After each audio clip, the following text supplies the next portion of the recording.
Hello friends, all India fact channel में आपका स्वागत है। आज हम आपको ले चलते हैं क्राइम दुनिया की ओर, जिसमें एक नाम आता है विश्वास नेपाली का।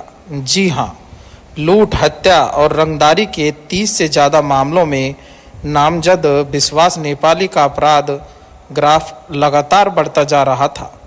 उसने वाराणसी समेत पूर्वांचल के कई जिलों में आतंक का राज कायम कर रखा था। पुलिस ने करीब 10 साल पहले उसके सिर पर 50,000 का इनाम घोषित किया था, जो अभी भी लंबित है, लेकिन वाराणसी पुलिस विश्वास को पकड़ नहीं पाई। आज उसी के बारे में हम आपको उसका जीवन परिचय बताते हैं। दोस्तों, खूंखार गैंगस्टर विश्वास नेपाली तकनीक का भी जानकार है। पूर्वांचल में उसके नाम से खौफ है। बताया जाता है कि विश्वास नेपाली कभी भी अपने साथ फ़ोन नहीं रखता था। हर बार जब कोई नया फ़ोन आता था तो वह नया नंबर और सिम ले लेता था, और जब उसका मकसद पूरा हो जाता था तो उसे नष्ट कर देता था। नेपाली कंप्यूटर का भी जानकार था और उसने साइबर कैफे संचालक से इंटरनेट ब्राउजिंग की बारीकियां सीखी थी। गंगा की लहरों को निहारता गैंगस्टर विश्वास शर्मा पूरे बनारस ही नहीं बल्कि पूरे पूर्वांचल पर राज करने का सपना देखता था। उसके पिता श्रीधर अपने 2 बच्चों की किस्मत चमकाने के लिए नेपाल से अपना घर छोड़कर काशी विश्वनाथ की पवित्र नगरी में आ गए थे। श्रीधर अपने काम में इतना व्यस्त थे कि अपने बेटे विश्वास की परवरिश का ध्यान नहीं दे पाए। विश्वास वाराणसी की गली मोहल्ले के लड़कों के साथ घूमता हुआ बड़ा हुआ और काशी धाम की तंग गलियों में अपराध की बारीकियां सीखता गया। लड़के ने अपने जन्म स्थान का नाम नेपाली रख लिया। यह नाम बाद में अपराध जगत में आतंक का पर्याय बन चुका था। दोस्तों, विश्वास अपने भाई बहन और माता पिता के साथ बनारस के कपिलेश्वर स्ट्रीट में किराए के मकान में रह रहा था। घोर गरीबी में जी रहे विश्वास ने जल्दी से जल्दी पैसे कमाने के तरीके तलाशने शुरू कर दिए।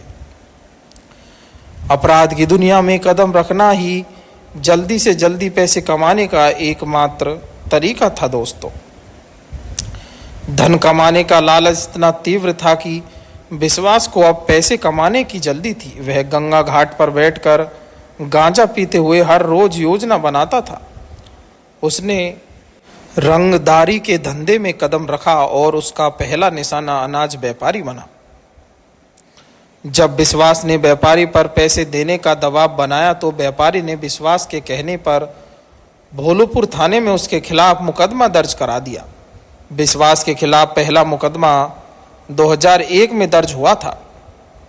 पुलिस नहीं चाहती थी कि बनारस में गैंगस्टर के रूप में एक और सिरदर्द हो, इसलिए विश्वास के पिता और भाई को थाने लाया गया और उन्हें वहां से चले जाने के लिए दबाव डाला गया।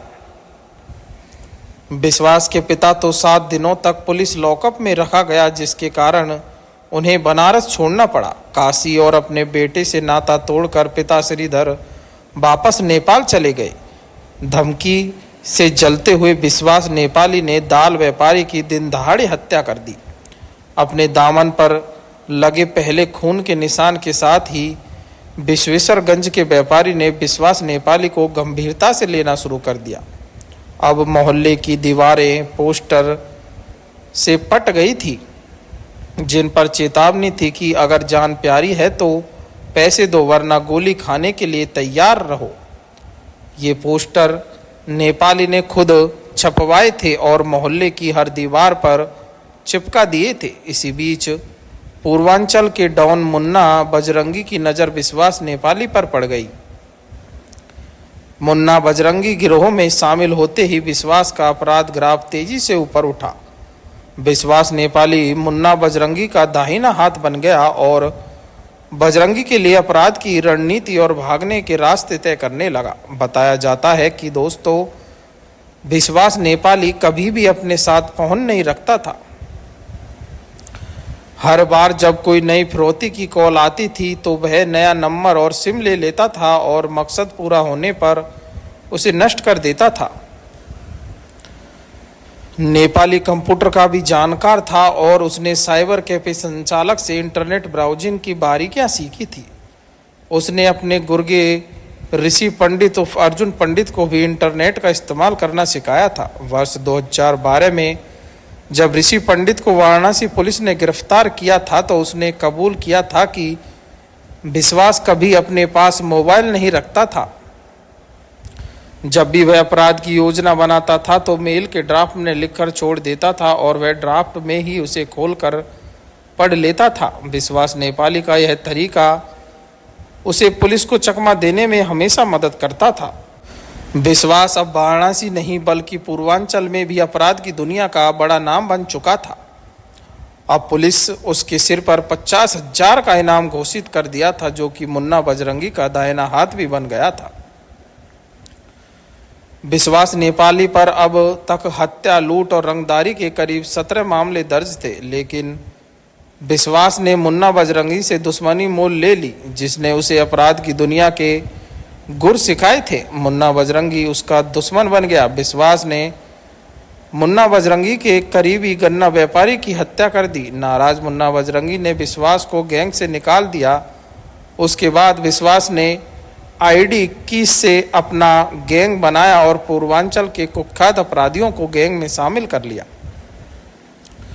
लूट और हत्या और रंगदारी के 30 से ज़्यादा मामलों में नामजद विश्वास नेपाली का अपराध ग्राफ लगातार बढ़ता जा रहा था। उसने वाराणसी समेत पूर्वांचल के कई जिलों में आतंक का राज कायम कर रखा था। पुलिस ने करीब 10 साल पहले उसके सिर पर 50,000 का इनाम घोषित किया था, जो अभी भी लंबित है, लेकिन वाराणसी पुलिस विश्वास को पकड़ नहीं पाई। पुलिस रिकॉर्ड में विश्वास नेपाली की सिर्फ एक तस्वीर है और वह भी 1 दशक पुरानी। नई तस्वीर न होने से पुलिस के लिए उसकी पहचान और गिरफ्तारी बड़ी चुनौती बनती जा रही। यह कहानी आप ऑल इंडिया फैक्ट चैनल के माध्यम से सुन व देख रहे हैं। दोस्तों, अगर हमारा चैनल पसंद आ रहा हो तो हमारे चैनल को लाइक करें, शेयर करें, सब्सक्राइब करें तथा बेल आइकन दबाना ना भूलें, जिससे कि कोई भी हम वीडियो डालें तो आप तक नोटिफिकेशन पहुंच सके। इस कहानी में इतना ही। धन्यवाद मेरे प्यारे दोस्तों।